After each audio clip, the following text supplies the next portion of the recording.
Meu companheiro Grima, eu gostaria que você fizesse, se possível, uma ressalva quando você fez referência à eleição do companheiro Marcelo Gatto com relação ao partido. O nosso partido, na verdade, ele tinha o Comitê Central, Comitê Estadual e o Comitê Municipal. Mas a gente somos orgânicos. A nossa decisão aqui em Cubatão foi totalmente contrária à eleição do companheiro Gatto. Víamos que era um absurdo se lançar o companheiro Gatto. Quem impôs a candidatura do Gatto, o companheiro deve saber disso, foi a direção do Estado por interesses escusos. Porque mesmo o Partido Comunista, tendo toda essa gama de honestidade, enfim, né? Mas duas coisas que a gente não pode aceitar no comunismo, ou seja, no companheiro que é comunista. É ser burro e ser corrupto. Duas coisas que não se pode admitir. Os erros acontecem. Mas eu queria só que o companheiro fizesse essa ressalva, que não foi Cubatão, na verdade, que decidiu. Todo partido em Cubatão foi contra, porque era um absurdo. São Paulo, a direção em São Paulo foi quem, na verdade, com interesses outros, nos impôs. E, na última hora, queríamos que nós tirássemos o nome do Gatto. Aí era uma desmoralização total para o partido em Cubatão. Companheiro, lembra-se disso? Muito obrigado. Gostaria que o companheiro fizesse uma ressalva. Meu companheiro Vigílio, companheiro a quem eu respeito e admiro pela inteligência e pela capacidade de articulação, eu queria dizer o seguinte, eu que me organizei, como eu disse anteriormente, se organizar, companheiros que estão aqui, que não conhecem o linguajar do partidão, é assumir o partido. Eu assumi o partido. Eu era vereador aqui do PMDB, como dizia o Brizola, eu assumi o PCB. PCB é legal, eu assumi o PCB. Botei a cara para bater. Não era todo mundo que tinha coragem, mas eu fiz. Não me arrependo. Como não me arrependo de nada que eu fiz. Eu, que era o líder da bancada, não participei de nenhuma reunião para tratar desse assunto. Não quero dizer com isso que só porque eu era o líder da bancada do PCB, eu devesse... Não é? Porque, assim, o partido, como ele era organizado? Era CM, né, as comissões municipais. Mas tinha o pessoal da Vila Nova, tinha o pessoal do Casqueiro, que era eu e o companheiro Cagé. Não é verdade? Nós não participamos em momento algum. Mesmo de repúdio à decisão do Comitê Estadual, mesmo de repúdio, a gente não participou. Muito pelo contrário, qual é o entendimento nosso? O entendimento nosso é o seguinte, a candidatura majoritária era do PMDB. Então, a gente não tinha chance. Talvez algum lunático lá do Comitê Estadual, eu vou chegar lá, Vigílio, algum lunático do Comitê Estadual, porque, assim, os caras né, que Prestes coloca na carta aos comunistas. Eu vou trazer a carta para distribuir para todo mundo aqui. Então, existe os burocratas do partido, sabe? O mandonismo, sabe? Então, os caras ficam lá em cima e falam assim, bom, o Gato teve 100 mil votos para deputado federal e teve 10 mil votos no Cubatão. Eu estou arredondando, né? Então, o cara fala, bom, se ele teve 10 mil votos, o colégio eleitoral para prefeito na época, sei lá, o colégio eleitoral devia ser 30, 40 mil, por aí, né? Então, se for 30 mil, né, presidente, engenheiro, 10 mil é 30%. Então, ele teve 30%. Aí, o animal que está lá em cima fala, não, vamos fazer o cara prefeito de Cubatão. Quer dizer, o cara não vem em Cubatão, não conhece a realidade de Cubatão, não sabe os compromissos que a gente tem, porque o partido, diferente de outros partidos e de outras... Aliás, não são nem partidos aqui. E eu nem vou, viu, Tony? Não estou colocando os trotskistas nesse balaio. Estou falando de PCBR, eu estou falando lá do PC do B, que não tem nada a ver conosco, e muita gente confunde. Entendeu? Então, o que acontecia? Acontecia isso, sabe? Os caras por oportunismo, sabe? Vamos lançar o Marcelo Gato, queimamos o companheiro, um puta quadro. E quando eu falo um puta quadro, é porque era um cara completo, sabe? Era um cara que veio de sertãozinho, uma pessoa humilde que veio da roça, que só tinha um par de sapato, que estudou química em Ribeirão Preto, que veio tocar turno na Cosiba, mas um cara inteligente, um cara preparado, sabe? Nós queimamos o companheiro aqui, o companheiro teve 700 votos. Esse é o fato concreto. Foi o que faltou para o seu Armando Campinas ser eleito. Agora, respondendo ao Vigílio diretamente, Vigílio, eu e o companheiro Cagé, a gente não sabia dessa informação, que era uma imposição. A gente desconhecia isso. A gente desconhecia isso porque eu lembro que eu me insurgi e aí, inclusive, colocaram o companheiro Rafael de vice do companheiro Marcelo. E, concretamente, o resultado foi esse. Quer dizer, nós todos contribuímos para o retrocesso da cidade. Então, é importante fazer esse registro. Aqui não estou atacando pessoa nenhuma, nem A, nem B. A gente errava muito, a gente brigava muito. Não era um partido de freira, coisa nenhuma. Um pau comia. E é assim que tem que ser mesmo. Ninguém é dono da verdade, coisa nenhuma. Sabe? Todo o processo de criação é coletivo. Tudo é coletivo. Sabe? O homem é um animal coletivo. Ninguém faz política sozinho. Wagner Moura não vai para lugar nenhum sozinho. Partido nenhum vai para lugar sozinho. Entendeu? Então é isso, eu estou falando sem vaidade agora. Peço escusa ao companheiro, eu realmente não sabia que teria sido uma imposição. Tá certo, companheiro? Aí, agora com a palavra Dalva de Araújo Nascimento, por favor.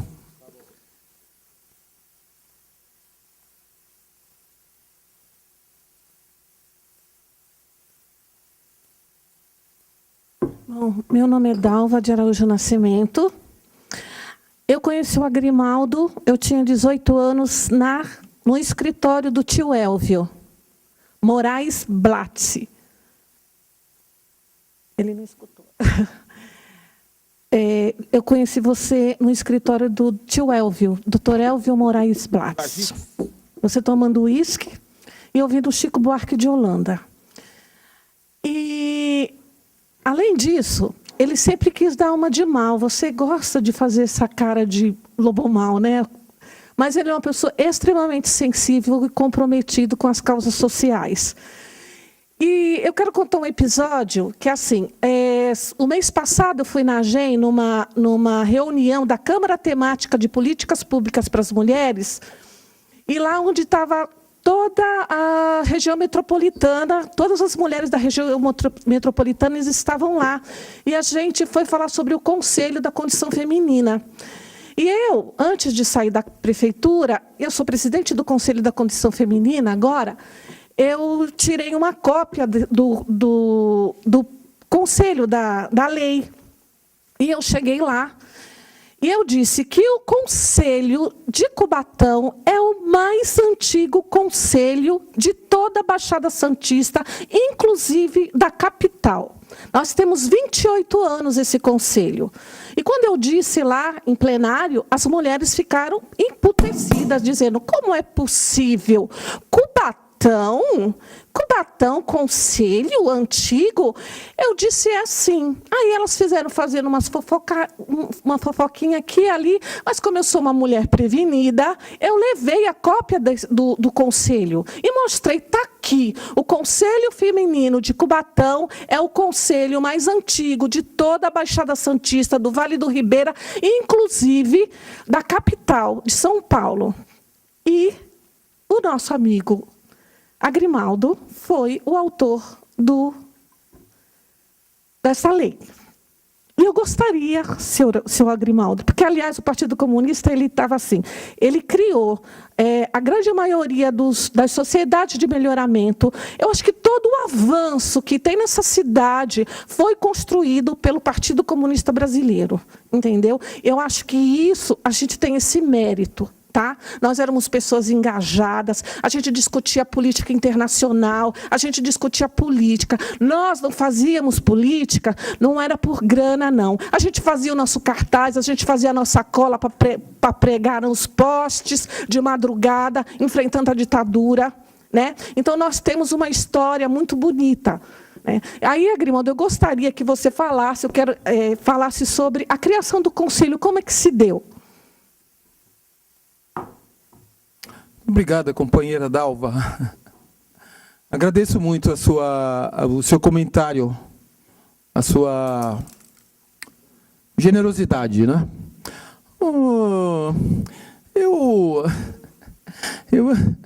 Porque a gente comunista, a gente vivia muito intensamente, não é? A gente bebia todas, não é? Vamos falar a verdade? Tomava todas, né? O Vigílio não, que na época era evangélico. A gente tomava todas. Então, eu me lembro que... Bom, não posso falar. Então, eu participei de uma reunião de mulheres, mas foi uma reunião fechada, sabe? Uma reunião... Estava eu, o camarada Valquenor e tal, e tinha umas companheiras que eram do partido, do Partidão, e eram umas companheiras de São Paulo. Umas eram da arquitetura, outras eram sociólogas. Socióloga é um bicho interessante, né? Socióloga mais ainda, né? Porque sabem tudo, né? Então, fazem um discurso elaborado. Então, o que aconteceu? Uma dessas companheiras que me sugeriu isso, você está lá, por que você não faz o conselho e tal? Então foi uma companheira que me sugeriu. Na verdade, ela trabalhava na CETESB. Ela trabalhava na CETESB, era socióloga da CETESB. E ela que me sugeriu, né?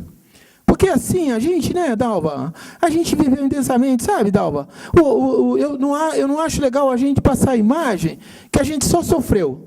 Nós gozamos, não é? Não foi? Nós tomamos todas, a gente ia a festa da voz na unidade era o máximo, não era?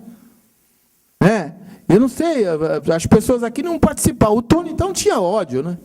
Festa de stalinista, tal. Mas era muito legal. Estava lá o Paulinho da Viola cantando, né? O físico Mário Chember, presidente. O físico Mário Chember, para o senhor ter uma ideia, o Mário Chember é o físico brasileiro, já morreu, e era do Comitê Central do Partido. Einstein, quando morreu, pessoal, pode gravar, e pode conferir. Einstein, quando morreu, disse o seguinte: o meu sucessor é Mário Chember do Brasil. E Mário Chember tem uma carta de Einstein. Porque Chember também era judeu, não é? É verdade isso. Não tem necessidade de inventar nada, não é? Porque ele era muito preparado. Então, é o partido, né? O partido é uma coisa extraordinária, né? Extraordinária, principalmente na cultura, né? Por exemplo, Dalva, o Benê no teatro. Pô, não tem que trazer o Benê aqui? Tem ou não tem? Sabe? O Tonho, não tem que trazer o Tonho? Tem que trazer o Tonho. Porque foram pessoas importantes. A gente só muda através da cultura. Da ignorância, da força bruta, jamais. Já encerrei, presidente. Vou avançar, vamos adiantar. Eu quero convidar agora o doutor Dimitri Lacerda Rocha Silva, é o filho do Agrimaldo, que você aqui presente. Seja bem-vindo, doutor.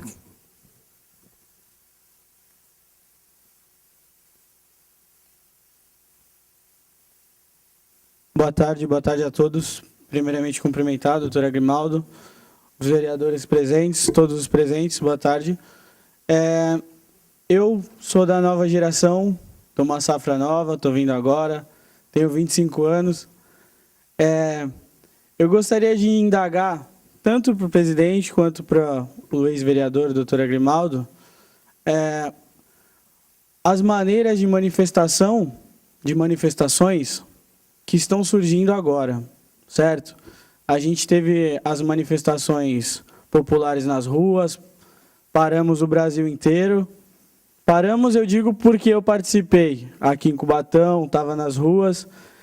Eu gostaria de saber a opinião de vocês, de todos os presentes aqui na mesa, acerca dessas manifestações. E gostaria de saber também quais são os projetos que vocês têm para vislumbrar a divulgação e a exposição da história de Cubatão. Porque, assim, eu moro em Cubatão há 25 anos e, infelizmente, eu estou aqui sentado e ouvindo as histórias que eu conheço que são do meu pai, que eu escutava em casa. Mas a maioria das pessoas não tem acesso a essa história, certo? A maioria das pessoas não conhecem a política de Cubatão, não conhece essa história, não conhece a história de cada um dos vereadores que estão sentados aqui. Eu gostaria de saber qual é a forma de visualização que vocês têm para a galera mais jovem, para o pessoal que está vindo depois, para o pessoal das redes sociais, da internet, dos meios de comunicações atuais. Era essa a minha pergunta. Perfeito, doutor Dimitri. Obrigado. Pergunta muito boa.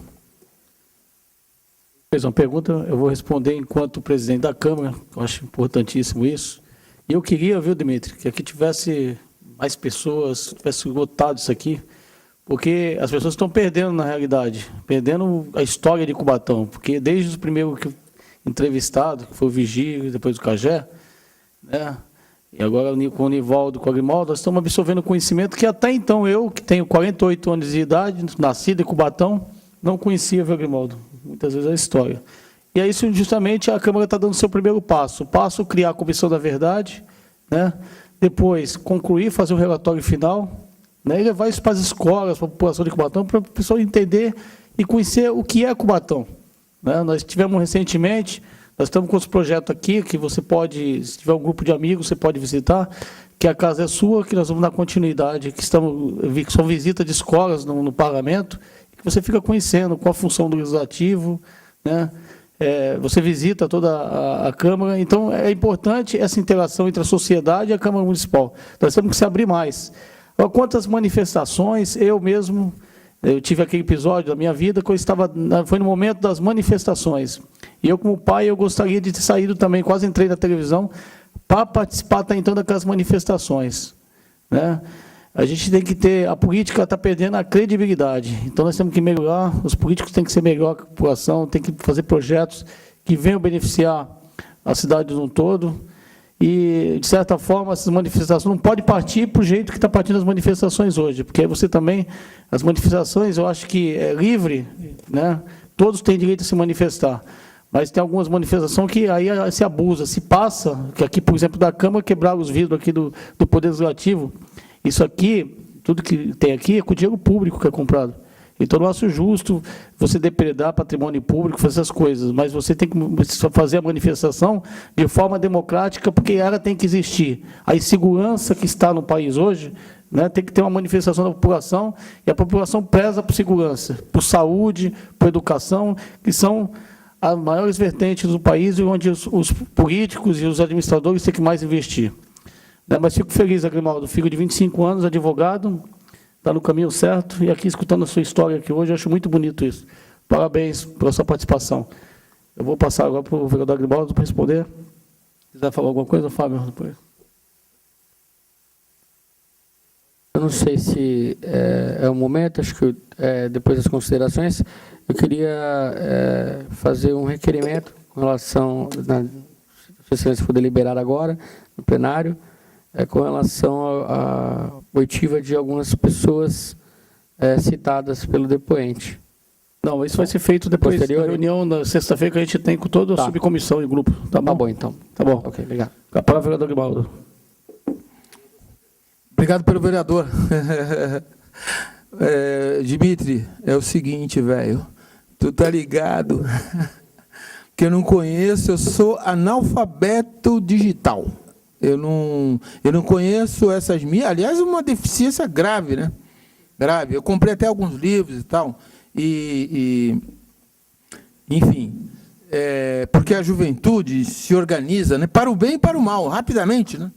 Não é? Se organizam eletronicamente, né? Agora, eu acho que só isso não é suficiente. Não é suficiente. Então, eu acho que tem que ter uma estrutura que seria um partido político. Um partido político. Por exemplo, aqui, com todo respeito, que nós estamos numa casa democrática, num espaço democrático, estamos no parlamento. O PT, num determinado momento, ele encampou essa aspiração. Ele encampou essa aspiração. Né? Então, a juventude é para o PT, quem contestava era do PT, enfim. Hoje, ele não cumpre mais esse papel. Entende? Então, Dimitri, assim, eu entendo que a gente tem que ter um partido revolucionário. Sabe por quê? Porque povo desorganizado é massa. E é massa de manobra. Quando o povo é organizado, quando o povo tem consciência, é difícil. Então, por exemplo, a história do PCB, a história de Prestes, o Cavaleiro da Esperança, que dedicou toda a sua vida para organizar um partido revolucionário.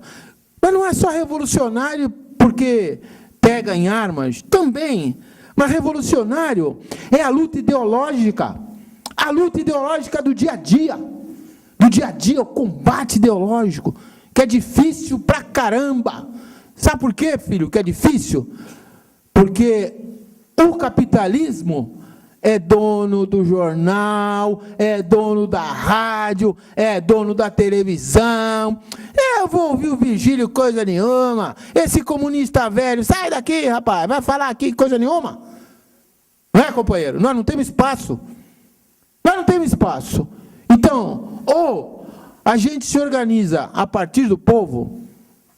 Porque, por exemplo, que a situação está tão ruim assim nas periferias. Favela agora eles falam que é comunidade, né? Eles usam um negócio chamado eufemismo, né? O cara mora na favela. Não, não é comunidade. Mentira, mora na favela. Como se favela fosse problema. Favela não é problema nada. Eu sempre disse isso. Favela não é problema. Favela é solução que o povo encontrou por falta de omissão. Pega uma cidade que nem Cubatão. Você é um menino que estudou na Escola Técnica Federal, trabalha bem com os números, divide a grana pelo número de pessoas, vê a renda per capita e vê se Cubatão merecia estar nessa situação. Cubatão tinha que ter projeto habitacional próprio, mais isso, mais aquilo, mais aquilo, mais aquilo. Mas eu não estou aqui para criticar ninguém. Eu estou falando de um modo geral. Estou falando contra a prefeita Márcia Rosa. Aliás, uma moça muito bonita, diga-se de passagem. Eu estou falando o seguinte, a situação é do Brasil, é do país. Não tem mais ninguém interessado em organizar nada. O Virgílio sabe disso. Organizar partido dá trabalho, tem que conversar, tem que recrutar. E a gente vai recrutar onde? Vai recrutar na universidade, vai recrutar na escola federal. E a maioria não quer porque está na alienação. Todo mundo caiu no consumo. Hoje nós temos consumidores, nós não temos cidadão. Você vai na favela, todas as meninas têm celular. Todo mundo tem celular. O cara compra carro para pagar em 5, 6 anos. Onde já se viu isso? Então, é um estímulo ao consumo. Então, uma sociedade maluca, doente. E agora a elite está colhendo os frutos. Agora eles vão colher os frutos. Sabe por quê? Porque nunca fizeram nada. Eles nunca tiveram interesse no país. A arte, a música popular brasileira, ela conta a história do Brasil. Lembra daquela música do Cazuza? Transformar o país inteiro no puteiro, que fica mais fácil para ganhar dinheiro. Então é isso que fizeram com o Brasil. Agora o Brasil não é meu, não é seu, é dele, é das filhas dele. Para onde que nós vamos? Nós vamos morar numa cadeia? Porque agora a periferia não quer mais papo. Aí fica aquela discussão, você é advogado, vamos reduzir a idade penal? Vamos baixar para 14, vamos baixar para 10, para 5? Porque eles não colocam o dedo na ferida. Entende? Então essas são as discussões que a gente tem que travar. Não é, doutor Fábio? O senhor que é criminalista, o senhor é a favor de baixar a idade penal? O senhor acha que vai resolver o problema? É isso. Obrigado. Bom, agora, para encerrar, né, a última escrita, e em nome de quem eu queria cumprimentar os ex-vereadores que passaram por aqui, ex-vereador presidente Cagé, que passou por aqui, ex-vereador Luiz Carlos Costa, que estava aqui presente. Mais alguém? Sinésio não esteve aqui hoje. E agora, com a palavra, Rosemary de França Abreu Santos, quem dá a palavra para encerrar a última. E eu peço depois para você, Jagrimal, dar as considerações finais, ok? Muito obrigado, senhor presidente. Serei breve.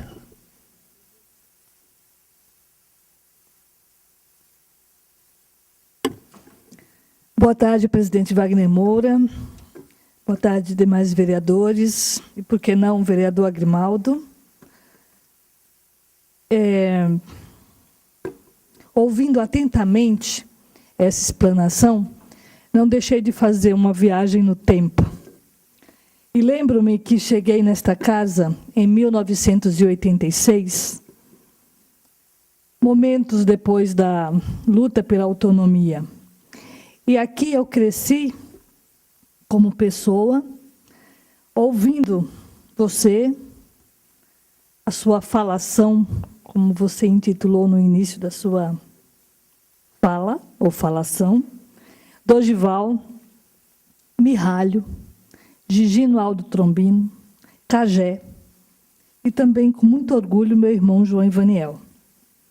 Dentre tantos outros vereadores eleitos naquele momento histórico, todos filhos da repressão.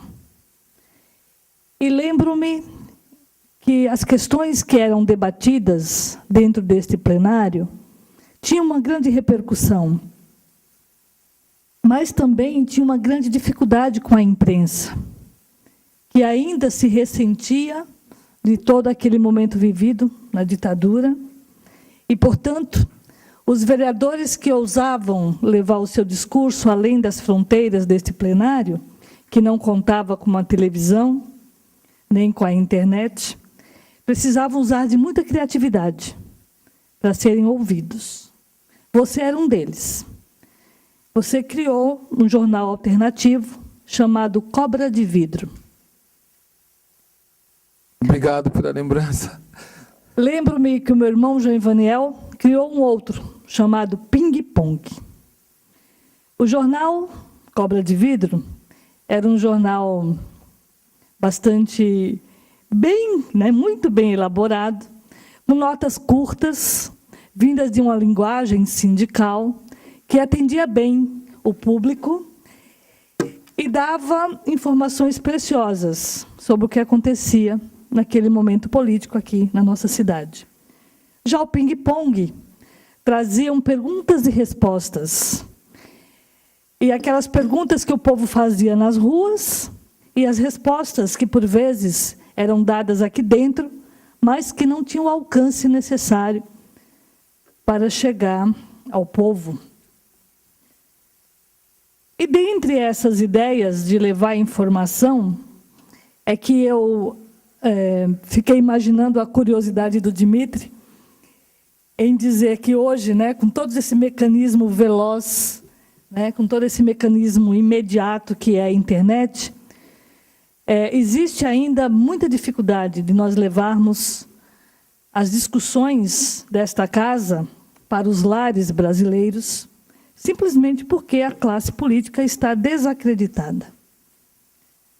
Então eu pergunto, como foi participar deste movimento histórico com um jornal alternativo? Como era o tratamento da imprensa local e regional com as questões políticas?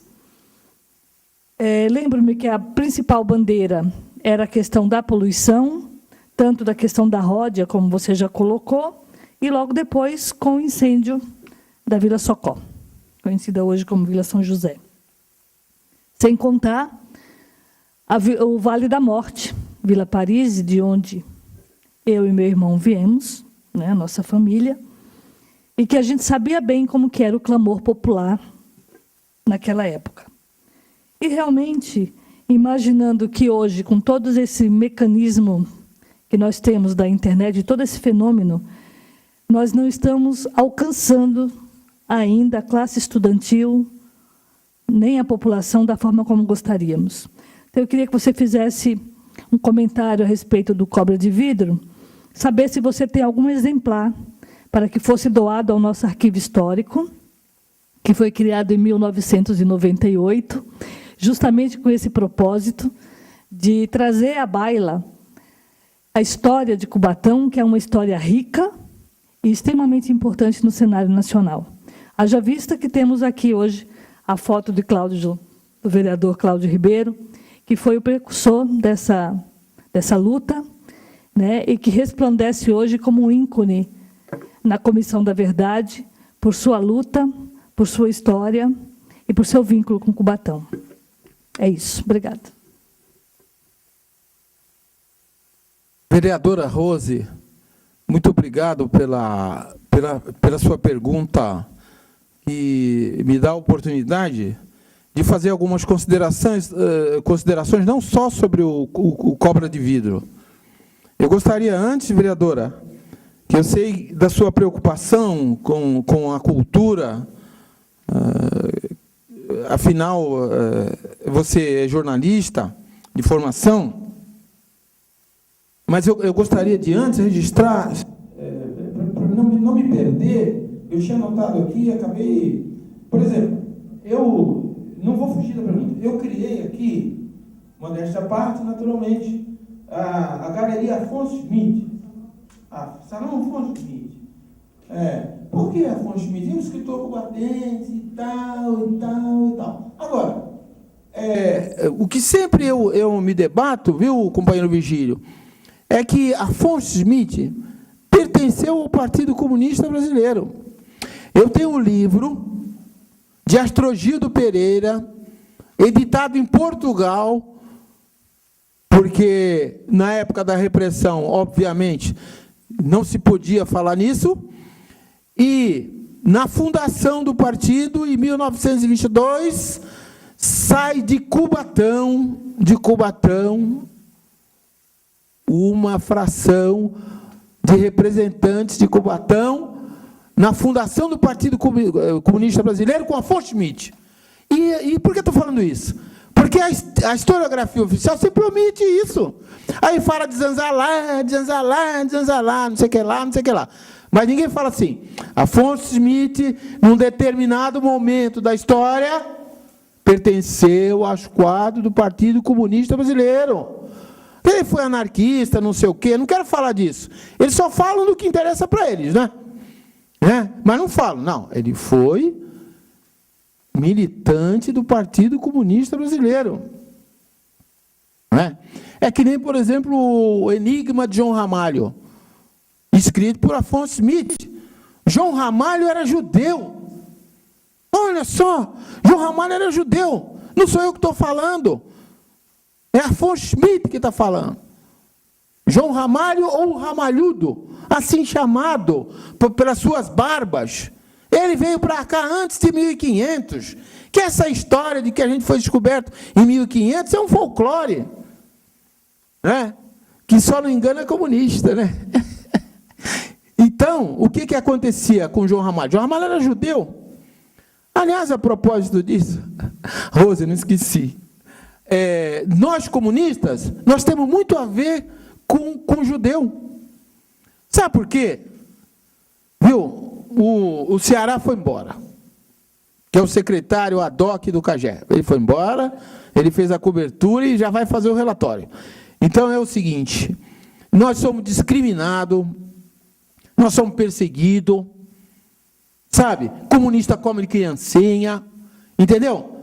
Sabe, parece piada, ser comunista não é brincadeira. Eu vou falar só uma coisa aqui. Quando eu comecei a namorar a minha mulher, a mãe do Dimitri, no caso, o meu sogro, que era um policial militar, ele não gostava muito de mim. Peão da cozinha, ele queria coisa melhor para a filha, né? Que eu acho que está muito certo, né? Não está errado, não. Mas aí, ele começou a enumerar os meus defeitos. Você é sindicalista, você é beberrão, você é mulherengo, e tem mais, você é comunista. Olha, então comunista, a gente sempre foi olhado assim, né? Comunista é um cara perigoso. Porque eles não sabem que o comunista é um humanista, né? Então, mas por quê? Por causa do atraso cultural do país, por causa da desinformação, né? Não? Por isso que eu gostava do Brizola, sabe por quê? Lembra do Brizola na campanha eleitoral? Ele dizia o seguinte, por isso que não ganhou, dizia o seguinte: eleito presidente, no dia seguinte vou caçar a Rede Globo. Porque o que essa televisão faz de mal, vocês não imaginam. Você quer ver a diferença? Assiste a TV Cultura e depois assiste a Globo. É homem com homem se beijando. Não tenho nada contra isso.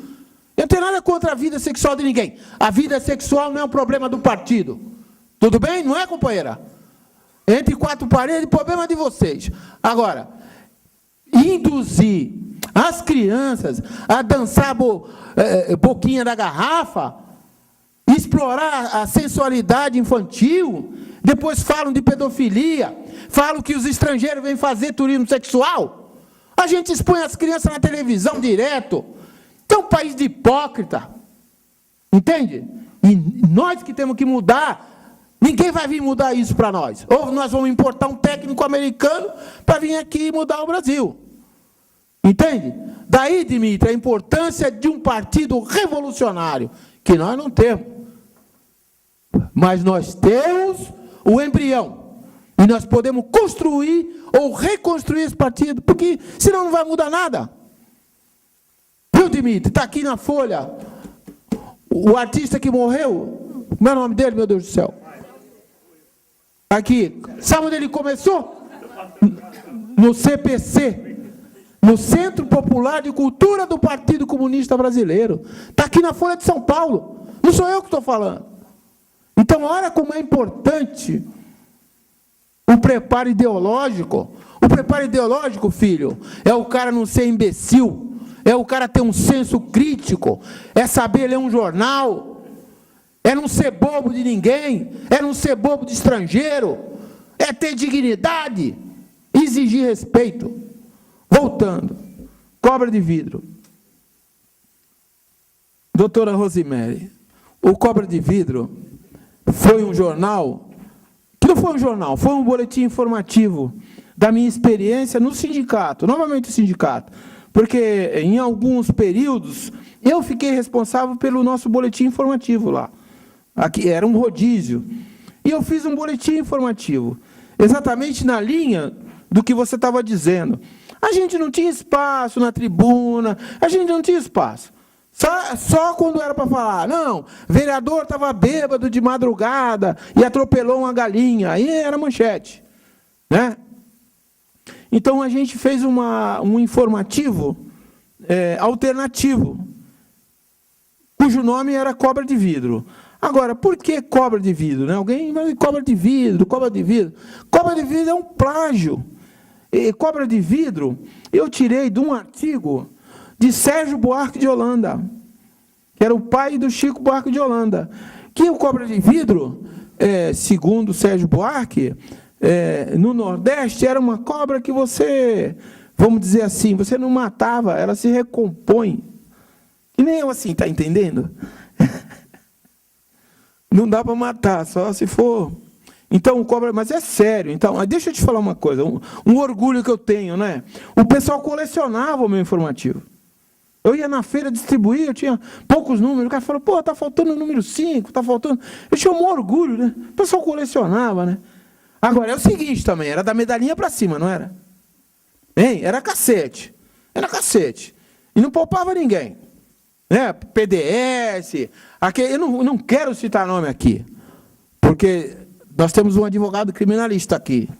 Se eu citar nome, o sujeito vai pedir direito de resposta. Mas tinha vereador sem vergonha, ordinário, sabe? Ordinário, olha a palavra, ordinário. Sabe o que é um sujeito ordinário?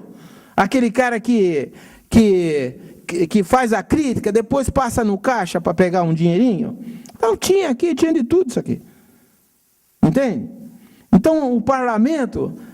É uma casa bonita, uma casa de debate. E os caras não queriam debater, não queriam conversar. Vamos votar. Quem vai votar, rapaz? E nisso a gente tinha aqui... Eu me lembro do João Ivanel. O João Ivanel uma vez queria me matar, sabe? A gente era muito amigo, né? E ainda é. Mas eu provocava muito ele, né? Eu gostava. E eu sou um provocador nato, né? Deu para notar, né? E eu fiz umas acusações levianas de que ele estaria distribuindo casas no Bolsão, imagina. Ele ficou possesso, né? Mas, enfim, e aí ele criou um jornalzinho, criou uma... Porque a gente não tinha espaço na mídia, né? E não por culpa dos profissionais, lógico, né? Você não vai falar o que você quer na tribuna, né? A tribuna está comprometida com a indústria, né? Está comprometida com os empreiteiros. Eu estou falando alguma mentira aqui. Né? Só para encerrar. Teve um amigo meu... Vou encerrar, presidente. E eu vou falar o nome dele. Não gosto de falar, não vou falar. Chama-se Mário Silento. Mário Silento da Carbocloro. No final do meu mandato, eu fiz uma amizade com o cara. Mas a gente gosta da pessoa, independente de postura ideológica. Então, ele era meu amigo. Eu gostava dele, ele gostava de mim. Ele falou assim, Agrimaldo, como que eu posso te ajudar na eleição? Falei, por quê? Ele falou assim, porque você está ferrado. A indústria quer que você morra. Ele falou para mim, a indústria quer que você morra. Entende? E é meu amigo, me ajudou, né? Me ajudou. Então, porque é assim, sabe? Todo mundo que fala a verdade, e você parece que está com AIDS, que está com câncer, entendeu? Você atacar o poder, porque todo mundo quer se beneficiar, todo mundo quer não há uma preocupação, não tem um projeto nacional, não tem nada. É uma esculhambação. É uma esculhambação. Agora, nós estamos colhendo o fruto disso. Porque nada fica impune. Nada fica impune. Agora ninguém tem mais sossego. Né? Polícia não basta, porque senão cada cidadão uma polícia. Presidente, tudo bem. Fala aí. Bom, gostaria de agradecer mais uma vez o vereador Agrimaldo aqui presente. Sempre vereador, né, Agrimaldo? Quero fazer meus comentários finais. Quer fazer? Quero, lógico. Então, eu pedi para tu fazer as considerações finais, por favor, porque eu vou dar para encerrar daqui a pouco a sessão. Então, por favor. Quero fazer. Só a palavra. Eu quero... Só em título informativo, se todas as pessoas citadas pelo depoente se encontram em vida, anotei aqui alguns nomes, Valtenor, acho que Elvio Moraes, doutor Elvio, né? E Mauri Alexandrino, jornalista do jornal Estado de Santos, antigo jornal Estado de Santos. Só para verificar isso, para depois a gente convocar. Ok, está vivo e nós vamos procurar. Muito obrigado, isso. Com a palavra, Agrimaldo, vereador Agrimaldo. Eu prometo ser breve. Eu quero, primeiro, agradecer ao presidente. Sabe por quê? Porque eu sempre fui muito rude com você, presidente. E eu sempre te agredi, mas no sentido positivo.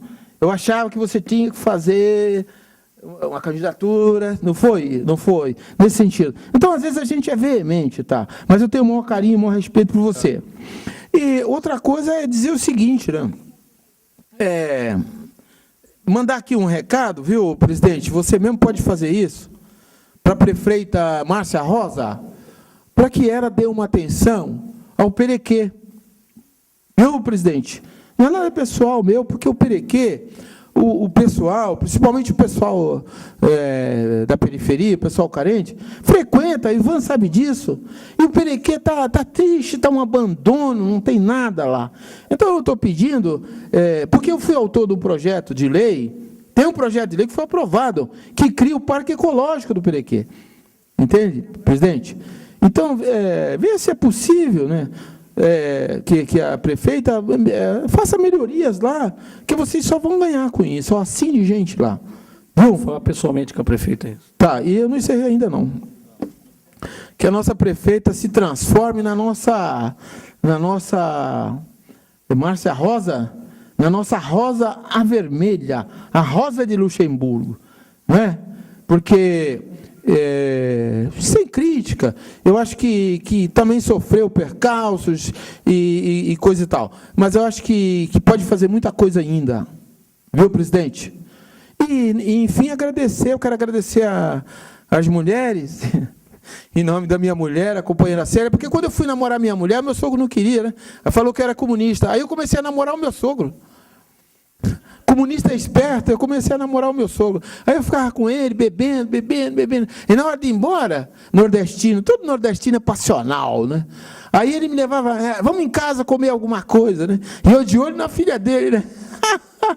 Muito legal, né?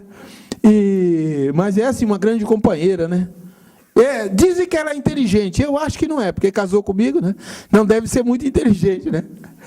Mas, presidente, eu dou por encerrado a minha participação.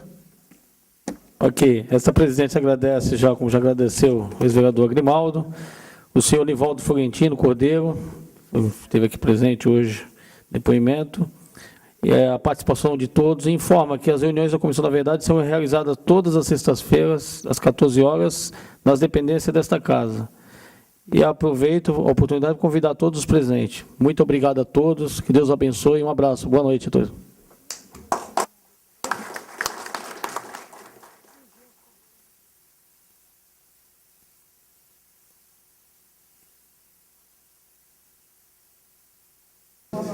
Eu estou ao lado do Nivaldo Florentino Cordeiro, que é sindicalista, e também do Agrimaldo Rocha da Silva, que é advogado e ex-vereador neste plenário. Mas, senhor Nivaldo, ditadura militar, nunca mais? Boa noite. Nunca mais, companheiro. A ditadura militar, eu considero o seguinte, muita gente que defende a ditadura, eu digo o seguinte, é preferível uma democracia falida de que uma ditadura poderosa. Isso, eu tenho essa concepção de ditadura nunca mais, companheiro. E peço ao povo brasileiro que tenha consciência e que nunca se defenda o nome de ditadura. Se defenda uma democracia que vai servir em benefício de todo o povo brasileiro. Essa é a minha opinião. Agora, Grimaldi, haja histórias para contar, né? Boa noite. Boa noite. Realmente, é muita história, né? Muita história. São muitos anos de militância, né? E muitos anos de compromisso, né? com o povo, né? Com a política não era e não deve ser um balcão de negócios, né? A política pressupõe um programa, um compromisso, né? O compositor Paulinho da Viola, ele tem uma música cujo verso diz assim: nós precisamos justificar nossas vidas. Eu preciso, você precisa, nós precisamos de dignidade, de respeito, enfim, de carinho, né? O Brasil não está bem realmente. Progredimos alguma coisa, melhorou a distribuição de renda, mas falta muito a questão ética, né? Todo dia um escândalo. Veja agora a questão da Petrobras, entende? Então, a política tem que ser basicamente uma coisa ética. E não é uma questão minha, é uma questão nossa. Ninguém faz política sozinho. Ninguém faz nada sozinho. Nós somos seres humanos. Nós temos as circunstâncias. Só que é o seguinte, nós não estamos aqui de graça. Nós temos que ter um compromisso, e compromisso com a mudança. Com a mudança. Entende? Eu estou ao lado da Dalva de Araújo Nascimento, que faz parte da subcomissão de pesquisa da Comissão da Verdade, e também do Manuel Humberto Araújo Feitosa, da subcomissão executiva da Comissão da Verdade. Peço licença a você, Manuel Humberto, para começar com as mulheres. Dalva, você tem acompanhado esses depoimentos da Comissão da Verdade. São histórias verídicas, escuras da nossa história, mas importante serem relatadas para que esses fatos não se repitam, né? Sim, e é interessante que tem muitas coisas, apesar de eu ter feito parte de, assim, mais recentemente da história, muitas coisas eu não sabia, eu fui saber aqui, quando nossos companheiros relataram, né, as suas histórias. E é muito importante de como Cubatão era importante em toda a região, nas questões, por exemplo, hoje a gente ficou sabendo que a grande maioria das sociedades de melhoramento foram obras dessas pessoas, né? Nosso conselho mesmo, como eu estava te falando, nosso conselho tem 28 anos, é um dos mais antigos, inclusive mais antigo do que a da capital de São Paulo. Então, assim, é muito importante que essas pessoas que lutaram pela democracia, pela autonomia da nossa cidade, por melhores condições de vida, dentro dos sindicatos e todos os setores, a importância que eles tiveram para a democracia da cidade e do país. Agora, Manuel Humberto, como ela mesma falou, são histórias importantes de pessoas que lutaram contra a ditadura, que pessoas que lutaram por esta cidade, que estão deixando e vão deixar a sua marca para que os jovens sigam um exemplo. Eu gosto. A gente viveu grande parte de tudo que está sendo contado aqui, isso com muito orgulho, isso para nós é muito importante. A Dalva falou aqui de sociedades de melhoramento. Eu fui presidente da Sociedade de Melhoramento. Aliás, eu comecei na Sociedade de Melhoramento como segundo tesoureiro, fui secretário, cheguei à presidência por 2 vezes. Nós desenvolvemos a primeira luta da Sociedade de Melhoramento, ou seja, da cidade em prol da nossa autonomia. Fizemos um abaixo-assinado, percorremos toda a cidade em busca de assinaturas para que o companheiro do partido, Zé Fernandes Florentino, apresentasse um requerimento pedindo a volta da nossa autonomia. Então, tudo que nós participamos, tudo que é contado aqui, nós vivemos, nós participamos dessa história, entendeu? Nós não ficamos de fora, nós participamos dessa história por dentro. A Dalva também chegou a participar, ela foi secretária do MDB, né? O nosso pessoal era ligado ao nosso pessoal do Partido Comunista, ao pessoal da Vila Nova, porque o Partido Comunista, o pessoal dizia que era o grupo da Vila Nova, porque nós quem dávamos a linha do MDB, entendeu? Nós chegamos, o MDB chegou a fazer 10 vereadores numa casa de 19, ou seja, maioria, né? Com a direção dos comunistas.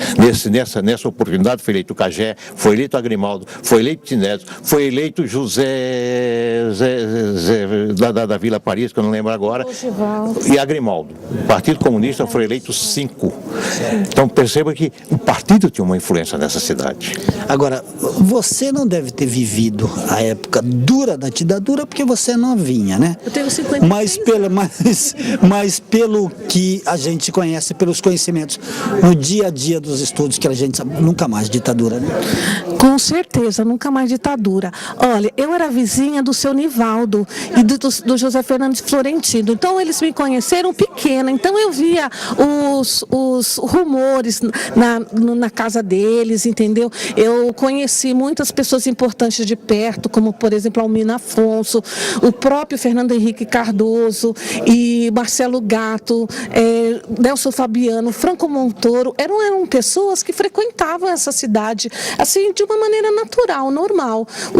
O Mário Covas também era uma pessoa que frequentava aqui, o Ulisses Guimarães, entende? E eu batalhei eu sou uma pessoa, e eu digo com muito orgulho que eu fui uma pessoa que saí em luta pela autonomia da nossa cidade. Eu era jovem, mas a gente fazia panfleto, era com cola de farinha de trigo, era pregando no poste as convocações, acreditávamos realmente. Nós nunca fizemos política por grana, era por ideologia, porque a gente queria que a nossa cidade pudesse ter um prefeito, que a gente pudesse eleger esse prefeito. Agora, Humberto, em 1964, como diz o Chico Buarque, página infeliz da nossa história?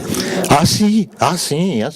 É engraçado, você falou abril de 64, ou seja, 31 de março para o dia 1º de abril. Eu lembro que eu já tinha, nessa época eu tinha 12 anos, eu tinha um certo respeito, um certo carinho pelos comunistas, né? E minha mãe me acordou para ir para a missa, para os comunistas não tomarem conta do poder. Que hilário hoje, né? A gente ter militado no partido, a gente ter ainda a convicção comunista, e tenho certeza que jamais 64, jamais um golpe militar se dará neste país. Eu espero que é muito melhor a gente viver na democracia capenga, com todos os seus erros, com todas as suas fraquezas, do que viver na ditadura. A ditadura nem de esquerda nem de direita. E espero que nunca mais se tenha uma 64 neste país.